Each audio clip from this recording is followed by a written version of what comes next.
শুরু হলো শোকাবহ আগস্ট। ৭৫-এর এই মাসে সপরিবারে হত্যা করা হয় শেখ মুজিবুর রহমানকে। ধানমন্ডির ৩২ নম্বরে মোমবাতি জ্বালিয়ে স্মরণ।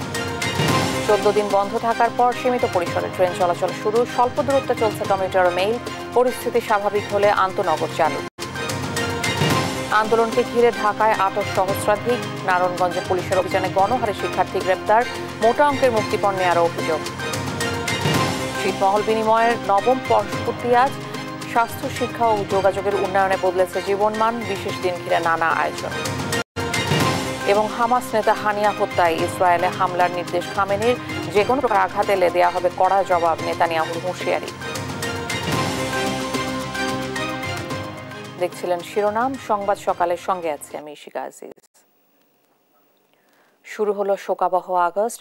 ১৯৭৫ সালের এই মাসেই জাতির পিতা বঙ্গবন্ধু শেখ মুজিবুর রহমানকে সপরিবারে হত্যা করা হয়। বঙ্গবন্ধু কন্যা বর্তমান প্রধানমন্ত্রী ও আওয়ামী লীগ সভাপতি শেখ হাসিনাকেও এই মাসে একাধিকবার হত্যা চেষ্টা করা হয়েছে। ৭৫-এর ১৫ই আগস্ট কাল রাতে ঘাতকরা শুধু বঙ্গবন্ধুকেই হত্যা করেনি, তাদের হাতে একে একে প্রাণ দিয়েছেন বঙ্গবন্ধুর সহধর্মিণী বঙ্গমাতা বেগম ফজিলাতুন্নেসা মুজিব, বঙ্গবন্ধুর সন্তান শেখ জামাল, শেখ কামাল, শিশু রাসেল সহ পুত্রবধূ সুলতানা কামাল ও রোজি জামাল। এই ঘৃণ্যতম হত্যাকাণ্ড থেকে বাঁচতে পারেননি বঙ্গবন্ধুর সহোদর শেখ নাসের, ভগ্নিপতি আব্দুর রব নিয়াবত, ভাগ্নে যুবনেতা শেখ ফজলুল হক মনি, তার সহধর্মিণী আরজুমণি ও কর্নেল জামিল সহ পরিবারের ১৬ জন সদস্য ও আত্মীয় স্বজন। সেনাবাহিনীর কিছু সংখ্যক বিপথগামী সদস্য পরিবারে জাতির পিতা বঙ্গবন্ধুকে হত্যা করার পর গোটা বিশ্বে নেমে আসে শোকের ছায়া। শোকাবহ আগস্ট শুরু।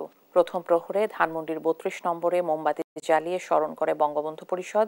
এ সময় বঙ্গবন্ধুর হত্যাকারীদের বিচার চাইলেন তারা। বুধবার রাতে প্রথম প্রহরে মোমবাতি জ্বালিয়ে শ্রদ্ধা জানাতে এসে বঙ্গবন্ধু পরিষদের কেন্দ্রীয় ও মহানগরের নেতাকর্মীরা এমন দাবি করেন। এ সময় তারা মোমবাতি প্রজ্বলন করে ১ মিনিট নীরবতা পালন করে শ্রদ্ধা জানান বঙ্গবন্ধু ও তার পরিবারের সকল শহীদদের প্রতি। এ সময় বঙ্গবন্ধু পরিষদের নেতারা মাসব্যাপী শ্রদ্ধা ও ভাব গাম্ভীর্যের মধ্য দিয়ে আওয়ামী লীগ ও এর সংগঠনের নেতাকর্মীরা নানা কর্মসূচি পালন করবে বলেও জানান।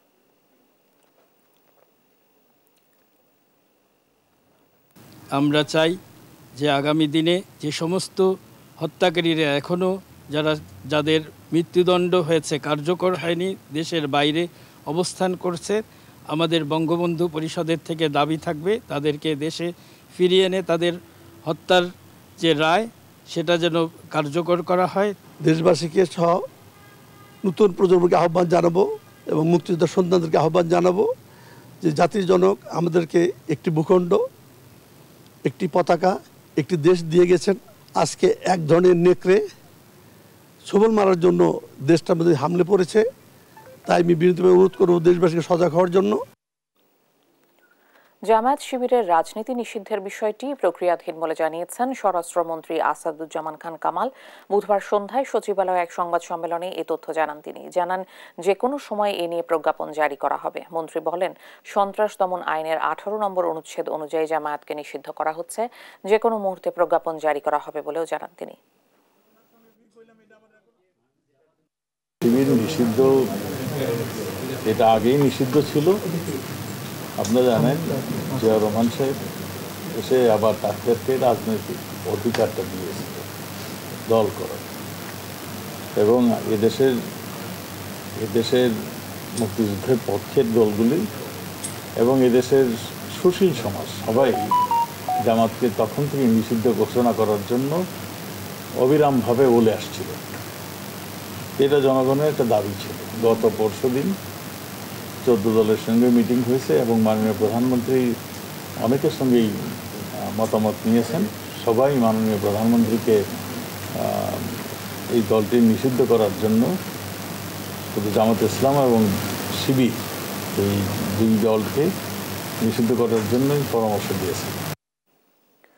দেশের চলমান পরিস্থিতিতে 2 সপ্তাহ বন্ধ থাকার পর স্বল্প পরিসরে ট্রেন চলাচল শুরু হয়েছে। আজ সারাদিন কমলাপুর থেকে মোট 5টি ট্রেন ছেড়ে যাওয়ার কথা রয়েছে। সকালে দেওয়ানগঞ্জ কমিউটার ও তুরা কমিউটার ট্রেন কমলাপুর স্টেশন থেকে ছেড়ে যায়। দিনের বাকি সময় আরও 3টি ট্রেন ছেড়ে যাবে। ট্রেন চলাচল শুরু হওয়ায় সকাল থেকে টিকিট কাউন্টারগুলোতে যাত্রীদের উপস্থিতি লক্ষ্য করা গেছে। স্বল্প দূরত্বের ট্রেন চালু হলেও এখনো বন্ধ রয়েছে আন্তনগর ট্রেন। কোটা সংস্কার আন্দোলনের প্রভাবে 18 জুলাই থেকে বন্ধ হয়ে যায় যাত্রী ও মালবাহী ট্রেন চলাচল।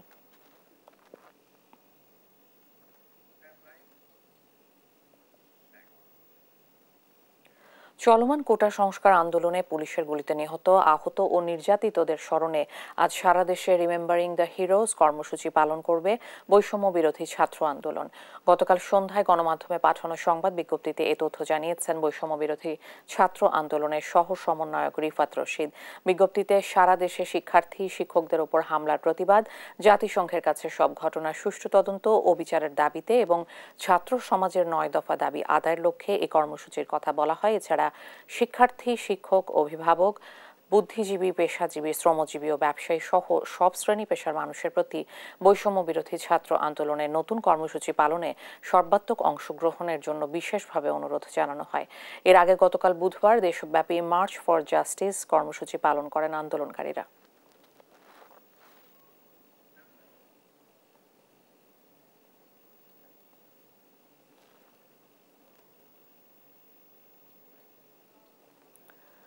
কোটা বিরোধী আন্দোলনকে ঘিরে দেশে ঘটে যাওয়া সংঘাত ও সহিংসতার ঘটনায় ঢাকায় আটক করা হয় 1117 জনের বেশি মানুষকে। এছাড়া অভিযান অব্যাহত রেখেছে আইনশৃঙ্খলা বাহিনী। এতে ঢাকার আদালতে বাড়ছে স্বজনদের আহাজারি।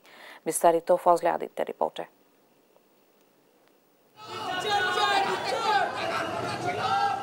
কোটা আন্দোলন ঘিরে সহিংসতায় জড়িত সন্দেহে আটক ব্যক্তিদের দলে দলে আনা হচ্ছে আদালতে, যাদের মধ্যে শিক্ষার্থী সহ রয়েছে নানা শ্রেণী পেশার মানুষ।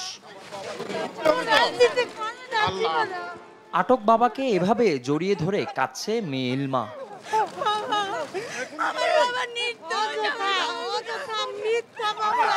মেয়ের দাবি, ঘটনার সময় তার বাবা গ্রামের বাড়িতে ছিলেন। কোনো রাজনৈতিক সংশ্লিষ্টতা না থাকলেও তাকে আটক করা হয়। লঞ্চ বন্ধ ছিল, আমরা দেশে আটকা পড়ছি, আসতে পারি নাই। বিএনপি কর্মী হিসেবে ছাত্রছাত্রীদের সাথে আন্দোলন করছে, এটা মিথ্যা।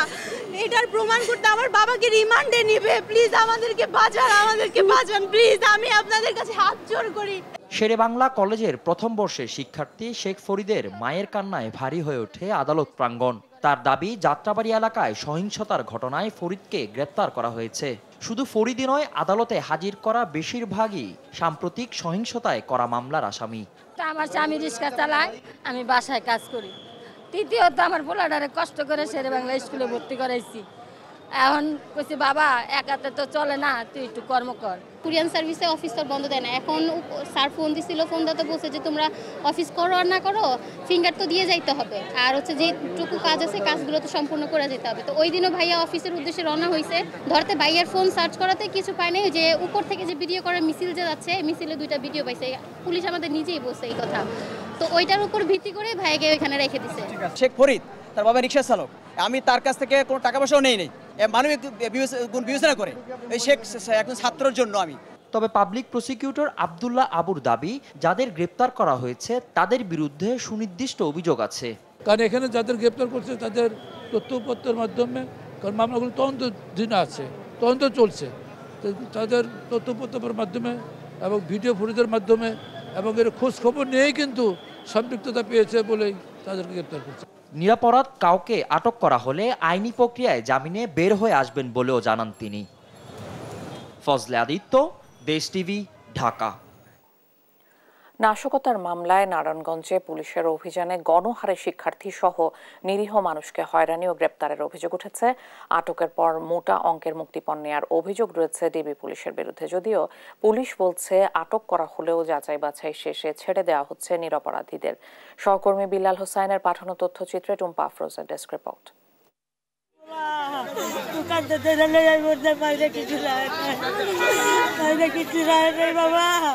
নারায়ণগঞ্জে গ্রেপ্তার হওয়া মিসির আলী কলেজের ছাত্র রবিনকে দেখতে এসে এভাবেই আহাজারি করছিলেন তার মা দেলোয়ারা বেগম।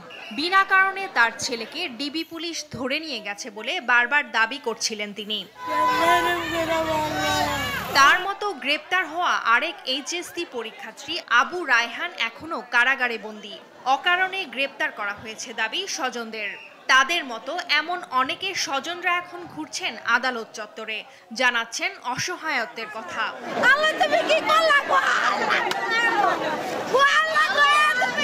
কোটা আন্দোলন চলাকালে বিক্ষোভকারীদের সঙ্গে পুলিশ ছাত্রলীগের দফায় দফায় সংঘর্ষে রণক্ষেত্রে পরিণত হয় নারায়ণগঞ্জ শহর ও ঢাকা চট্টগ্রাম মহাসড়ক। এ সময় জেলার সরকারি বেসরকারি প্রতিষ্ঠান সহ অর্ধ শতাধিক যানবাহনে আগুন দিয়ে জ্বালিয়ে দেয় দুর্বৃত্তরা। হয়েছে পুলিশের ওপর হামলাও। এসব ঘটনায় এখন পর্যন্ত মামলা হয়েছে 30টি। এসব মামলায় আটক হওয়া 6 শতাধিকের মধ্যে বহু শিক্ষার্থী ও নিরীহ মানুষ রয়েছে বলে দাবি স্বজনদের। গ্রেপ্তারের পর মুক্তিপণ হিসেবে জেলা গোয়েন্দা পুলিশের কতিপয় সদস্যরা মোটা অঙ্কের টাকা দাবি করেছে বলে অভিযোগ অনেকের। এমনকি পূর্ব বিরোধের জেরে স্থানীয় নেতারা অনেককে মামলায় ফাঁসিয়ে দিচ্ছে বলেও দাবি তাদের। প্রচুর মারছে আমার ছেলে, কয় ছুড়াইতে গেলে 1-1.5 লাখ টাকা লাগবো, তো আমরা গরিব মানুষ দিমু কইতে 1.5 লাখ টাকা এটি চাইছে এই পুলিশেরা, কইছে আপনারা এই টাকা না দিলে ছুড়াইতে পারতেন না। এখন এই যে এইবার পরীক্ষা গেছে না, এসএসসি পরীক্ষা, এই পরীক্ষাতে ছিল বান্ধবী পড়ানো দেখছে মনে করছে জামাতের লোক, এটিও আর কিছু না। সে কোনো আওয়ামী লীগ করে না, বিএনপিও করে না, সে কষ্ট করে কাজ করে খায়। বিনা অপরাধে গ্রেপ্তারকৃতদের মুক্তিসহ থানা ও ডিবি পুলিশের ঘুষ বাণিজ্য বন্ধের দাবি জানিয়েছে সুশাসনের জন্য নাগরিক সুজন। সাধারণ ছাত্রছাত্রী এবং জনগণকে ধরে এনে থানায় এনে তাদের কাছে টাকা দাবি করছে, যদি টাকা না দেয় তাদেরকে মামলায় ফাঁসিয়ে তাদেরকে জেল হাজতে প্রেরণ করছে। গ্রেপ্তারকৃতদের মধ্যে শিক্ষার্থী নেই দাবি করে যাচাই বাছাই শেষে নিরপরাধীদের ছেড়ে দেওয়া হচ্ছে বলে দাবি জেলা পুলিশের। বিভিন্ন তথ্যাদি এবং প্রমাণাদির ভিত্তিতেই তাদেরকে গ্রেপ্তার করা হচ্ছে। এখন পর্যন্ত কিন্তু কোনো বিশ্ববিদ্যালয় বা কোনো কলেজের ছাত্রের কোনো তথ্য আমরা পাইনি। অভিযানের নামে স্থানীয়দের হয়রানি না করার অনুরোধ এলাকাবাসীর। নিউজ ডেস্ক, দেশ টিভি। ছিটমহল বিনিময়ের নবম বর্ষপূর্তি আজ। দীর্ঘ 68 বছর বন্দি জীবন কাটিয়ে 2015 সালের 31 জুলাই মধ্যরাতে স্বাধীন বাংলাদেশের নাগরিক হিসেবে স্বীকৃতি পায় 111টি ছিটমহলের 41,000 নাগরিক। ছিটমহল বিলুপ্ত হওয়ার এই 9 বছরে এসব এলাকায় সরকারের উন্নয়ন কর্মকাণ্ড অব্যাহত থাকায় পাল্টে গেছে তাদের জীবনমান। তাই বিশেষ এ দিনটি ঘিরে প্রতি বছর নানা কর্মসূচি পালন করে আসছেন তারা। সহকর্মীদের পাঠানো তথ্যচিত্রে টুম্পা আফরোজের ডেস্ক রিপোর্ট। প্রায় 7 দশক পর মুক্তি। 2015 সালে ছিটমহল বিলুপ্তির মাধ্যমে যেন নতুন করে মুক্তির স্বাদ পেয়েছেন 41,000 মানুষ। গেল 9 বছরে যোগাযোগ, স্বাস্থ্য, শিক্ষা, চাকরি সহ অন্যান্য মৌলিক অধিকারে স্বাবলম্বী হয়ে উঠছেন তারা। পাকা সড়ক, কমিউনিটি ক্লিনিক, ই সেন্টার, বিদ্যুৎ, মসজিদ, মন্দির সবই শোভা পাচ্ছে কুড়িগ্রামের ছিটমহল মুক্ত এলাকায়। আধুনিক সুবিধায় চাষাবাদ হচ্ছে ফসলি জমি। বিলুপ্ত ছিটবাসীরা জানান তাদের ভারতের নাগরিকত্ব থাকলেও যেতে পারতেন না নিজ দেশে, আবার মিলত না বাংলাদেশের কোনো সুবিধাও। 9 বছর ধরে সরকারি চাকরি সহ সব সুবিধা ভোগ করতে পেরে সন্তুষ্ট তারা। আমার স্ত্রী হার্ট স্ট্রোক করলেন এখানে, রাতের অন্ধকারে কলা গাছ কেটে ভুড়া তৈরি করে তাকে দিয়ে পার করে হাসপাতালে নিয়ে গেছে, রাস্তায় সে মারা গেলেন, চিকিৎসা শেষ পালেন না। এখন চারিদিকে রাস্তাঘাট, স্কুল কলেজ, ব্রিজ। আগে যখন জমি চাষ করতাম, আবাদ করতাম, তেল সার সুযোগ মতো পাইতাম না, চুরি করে আড়া রাখতো, মানুষে অনেক হয়রানি হতে রাখতো। এখন আমরা কারেন্ট পাচ্ছি। প্রতি বছরের ন্যায় এবারও নানা কর্মসূচি পালনের কথা জানান সিট বিনিময় সমন্বয় কমিটির নেতারা। 68 বছরের বন্দি দশা জীবন থেকে মুক্তি পেয়েছি আন্দোলন, লড়াই, সংগ্রাম করে। এবারও আমরা স্বাধীনতা দিবস ব্যাপক হারে পালন করব। আমরা একটা প্রস্তুতি নিয়েছি। তাদের ভাগ্য বদলাতে নানা উন্নয়ন কার্যক্রম বাস্তবায়ন করা হয়েছে। প্রায় 30 কিলোমিটার পাকা রাস্তা হয়েছে, এছাড়াও ব্রিজ, কালভার্ট নির্মিত হয়েছে এবং প্রাইমারি স্কুল রয়েছে এখানে 3টি, মাদ্রাসা রয়েছে 1টি, হাই স্কুল রয়েছে 2টি এবং কলেজ রয়েছে 1টি। লালমনিরহাটে বিলুপ্ত ছিটমহলগুলোর মান উন্নয়নে নির্মাণ করা হয় রাস্তাঘাট, শিক্ষা প্রতিষ্ঠান ও ধর্মীয় প্রতিষ্ঠান। ঘরে ঘরে দেয়া হয় বিদ্যুৎ সুবিধা। কৃষি উন্নয়নেও নেওয়া হয় নানা উদ্যোগ। এখন ছেলেমেয়েরা লেখাপড়া করে, অনেকে অনেক জায়গায় ভালো ভালো পোস্টে চাকরি করে। স্কুলগুলো যদি গভর্নমেন্ট করা হয়, হয়তো এলাকার মানুষের মান উন্নয়ন হবে। একজনের জমি আরেকজনের নামে কিছু রেকর্ড হয়েছে, এটি রেকর্ড সংশোধন হলে আমি মনে করি ছিটমহলবাসী পরিপূর্ণভাবে ওরা স্বাধীনতা লাভ করবে। পিছিয়ে থাকা বিলুপ্ত ছিটমহলের বাসিন্দাদের এগিয়ে নিতে নানামুখী উদ্যোগ নেওয়া হচ্ছে বলে জানান লালমনিরহাটের জেলা প্রশাসক। ছিটমহলগুলিকে একেবারেই আধুনিক করার জন্য যে ধরনের প্রকল্প গ্রহণ করা দরকার, তার যাবতীয় প্রকল্প ইতিমধ্যে সরকার গ্রহণ করেছে। আগামী দিনে এই ছিটমহলগুলি আরও উন্নতর তারা জীবনযাপন করতে সক্ষম হবে। 2015 সালের 30 জুলাই মধ্যরাতে স্বাধীন বাংলাদেশের নাগরিক হিসেবে স্বীকৃতি পায় লালমনিরহাটের 59, কুড়িগ্রামের 12, নীলফামারীর 4 এবং পঞ্চগড়ের 36টি ছিটমহলের বাসিন্দা। টুম্পা আফরোজ, নিউজ ডেস্ক, দেশ টিভি। ভারত বাংলাদেশ ছিটমহল বিনিময়ের 9 বছর পূর্তি আজ। বিস্তারিত জানাবেন পঞ্চগড় থেকে সহকর্মী রাশেদুজ্জামান বাবু। একটি দেশ, একটি মানচিত্র, একটি ঠিকানা, এ নিয়ে যুদ্ধ করতে হয়েছে দীর্ঘ 68 বছর। অর্থাৎ বিভিন্ন আন্দোলন সংগ্রামের মধ্যে দিয়ে কিন্তু আসলে দাবি আদায়ের চেষ্টা করেছে দীর্ঘ 68 বছর। এই 68 বছরের পরেই অবশেষে কিন্তু 2015 সালের আজকের এই দিনে সেই কাঙ্ক্ষিত যে সুফল সেটি কিন্তু পেয়েছে।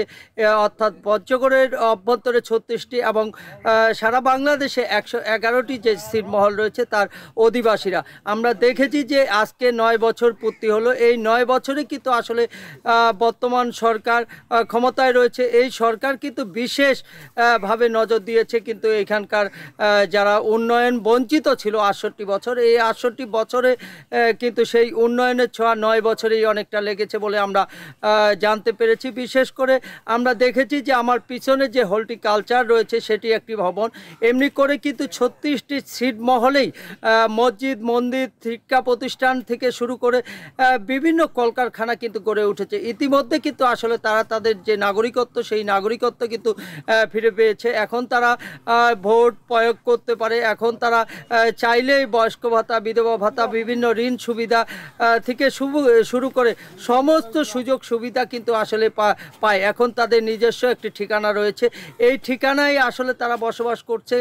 এখন তারা কিন্তু আমরা দেখেছি যে তাদের যে ছেলেমেয়েরা দীর্ঘ 68 বছর কিন্তু আসলে তারা কোনো বাংলাদেশের অভ্যন্তরে যেই স্কুলগুলো রয়েছে সেই স্কুলগুলোতে কিন্তু আসলে ভর্তি হতে পারেনি বা পড়তে পারেনি। অনেকেই আসলে যদিও পড়ালেখা চালিয়ে গেছে কিন্তু আসলে সম্পূর্ণ তাদের পরিচয় গোপন রেখে কিন্তু আসলে পড়ালেখা চালিয়ে গেছে। আমরা দেখেছি যে এর অবসান হয়েছে 2015 সালের আজকের এই দিনে। এখন চাইলেই কিন্তু আসলে যে কেউ ভর্তি হতে পারে, বিভিন্ন কাজে সরকারি যে সুযোগ সুবিধাগুলো সেগুলো কিন্তু আসলে গ্রহণ করতে পারে। আমরা দেখেছি যে আসলে রাস্তাঘাটের অবস্থা যদি বলি, প্রত্যেকটি রাস্তাঘাট অলিগলি কিন্তু আমরা দেখেছি যে আসলে পাকাকরণ করা হয়েছে। বাড়িতে বাড়িতে কিন্তু বিদ্যুতায়ন করা হয়েছে।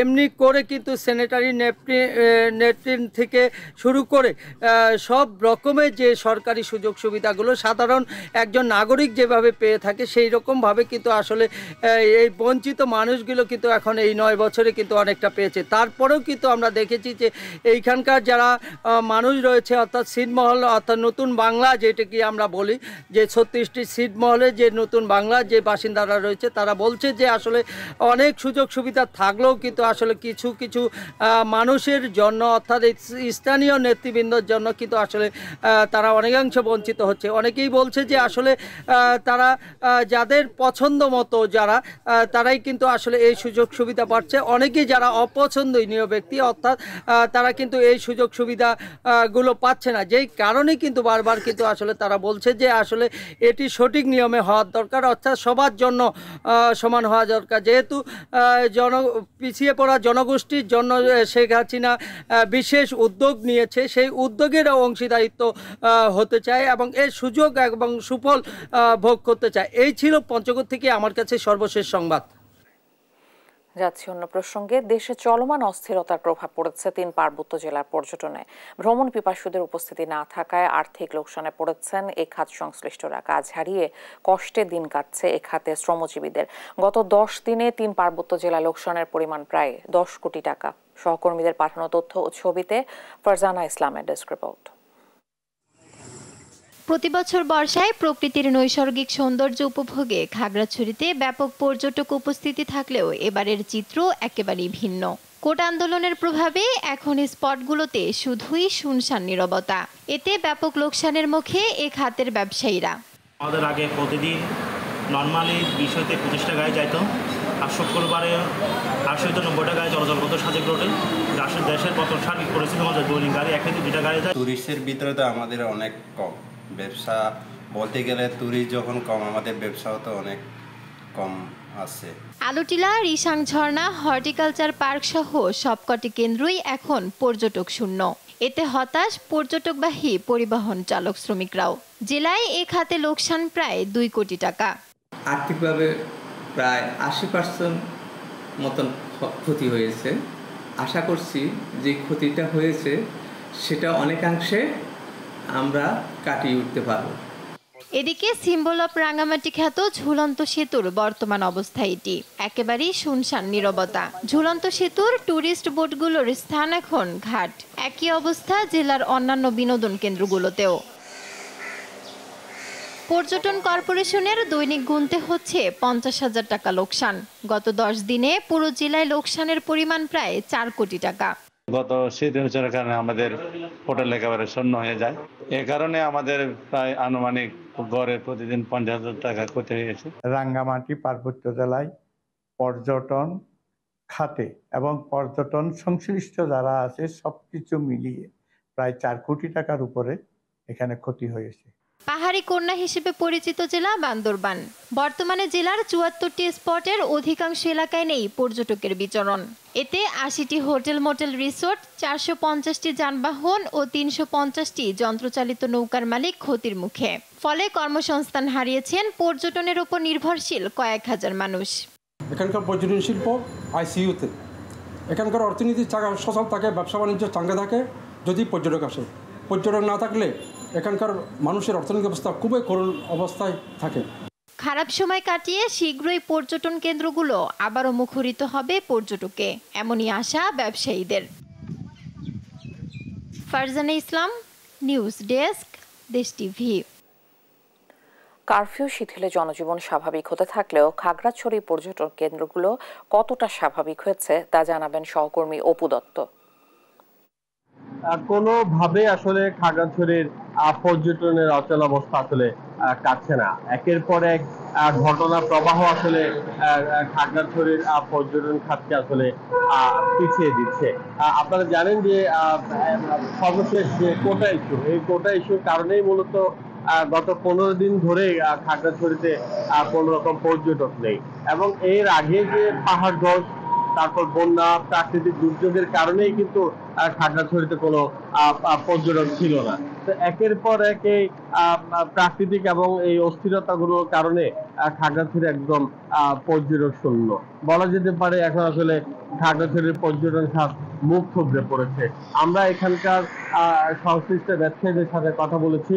তারা যেটি বলছেন যে যেখানে দিনে 4 থেকে 500 পর্যটকের সমাগম হতো, সেখানে আসলে এখন শূন্যের কোটায় নেমে এসেছে। প্রতিদিন হোটেলগুলোতে 60 থেকে 70% বুকিং থাকতো, সেটি আসলে একদম শূন্যের কোটায় নেমে এসেছে।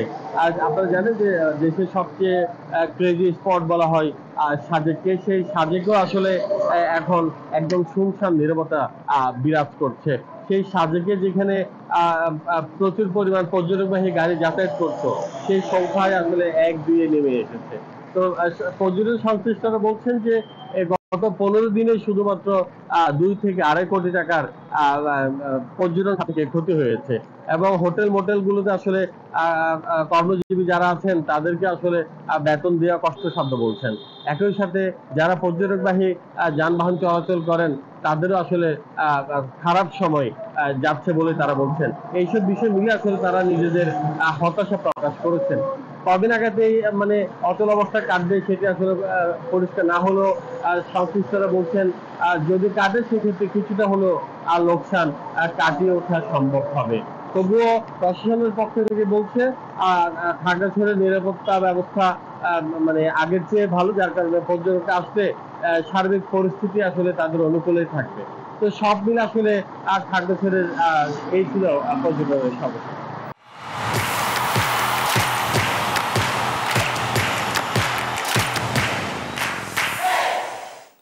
প্যারিস অলিম্পিকের 5ম দিন শেষে 9টি স্বর্ণ সহ 19টি পদক জিতে শীর্ষস্থান দখল করেছে চীন। এদিন সাঁতারে হয়েছে একাধিক অলিম্পিক রেকর্ড। ছেলেদের 100 মিটার ফ্রি স্টাইলে বিশ্ব রেকর্ড গড়েছেন চীনের ঝান লেপান। আর টেনিসে ছেলেদের দ্বৈতে যুক্তরাষ্ট্রের কাছে হেরে বিদায় নিয়েছেন স্প্যানিশ তারকা জুটি কার্লোস আলকারাজ এবং রাফায়েল নাদাল। আরও জানাচ্ছেন রজনী রহমান।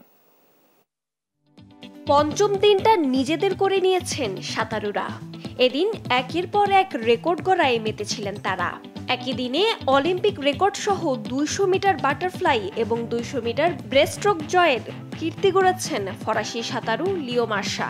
এবারের আসরে এই নিয়ে তৃতীয় স্বর্ণপদক গলায় তুললেন তিনি।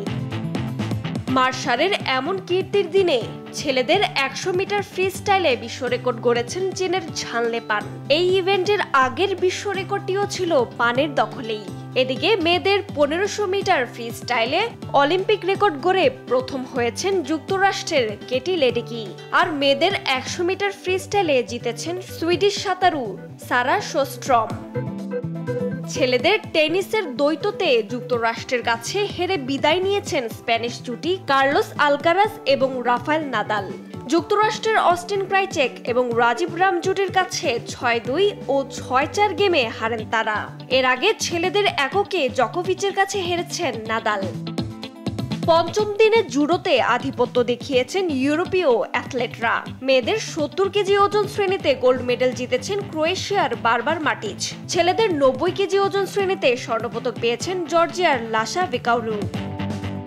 মেয়েদের ট্রায়াথলনে ফ্রান্সকে স্বর্ণপদক এনে দিয়েছেন কাসান্দ্রে বিওগ্রান্দ। আর ছেলেদের ট্রায়াথলন জিতেছেন গ্রেট ব্রিটেনের অ্যালেক্স ই। প্রথম অ্যাথলেট হিসেবে ব্যক্তিগত ও মিশ্র রিলে জিতলেন ই।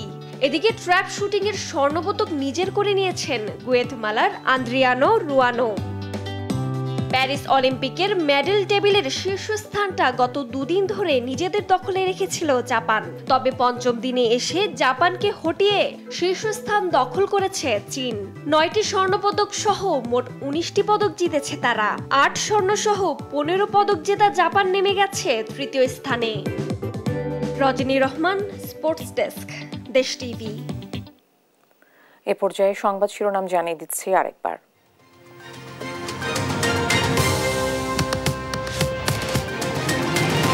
শুরু হলো শোকাবহ আগস্ট। 75-এর এই মাসে সপরিবারে হত্যা করা হয় শেখ মুজিবুর রহমানকে। ধানমন্ডির 32 নম্বরে মোমবাতি জ্বালিয়ে স্মরণ। 14 দিন বন্ধ থাকার পর সীমিত পরিসরে ট্রেন চলাচল শুরু। স্বল্প দূরত্বে চলছে টমেটোর মেইল। পরিস্থিতি স্বাভাবিক হলে আন্তনগর চালু।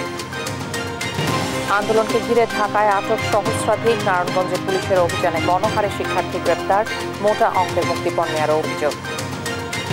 ছিটমহল বিনিময়ের নবম বর্ষপূর্তি আজ। স্বাস্থ্য, শিক্ষা ও যোগাযোগের উন্নয়নে বদলেছে জীবনমান। বিশেষ দিন ঘিরে নানা আয়োজন। এবং হামাস নেতা হানিয়া হত্যায় ইসরায়েলে হামলার নির্দেশ খামেনি। যে কোনো প্রকার আঘাত এলে দেওয়া হবে কড়া জবাব, নেতানিয়াহুর হুঁশিয়ারি। ছিল এখনকার সংবাদ সকাল। পরের বুলেটিন দেখার আমন্ত্রণ রইল। এছাড়া দেশ টিভির সর্বশেষ সব খবর পেতে ভিজিট করুন www.desh.tv। ফেসবুকে আমাদের সঙ্গে যুক্ত থাকুন দেশ টিভি অথবা দেশ টেলিভিশন পেজে। সর্বশেষ সব ভিডিও পেতে ইউটিউবে আমাদের হ্যান্ডেল @দেশ টেলিভিশন অথবা @দেশ টিভি নিউজ লিখে সার্চ করুন। ধন্যবাদ।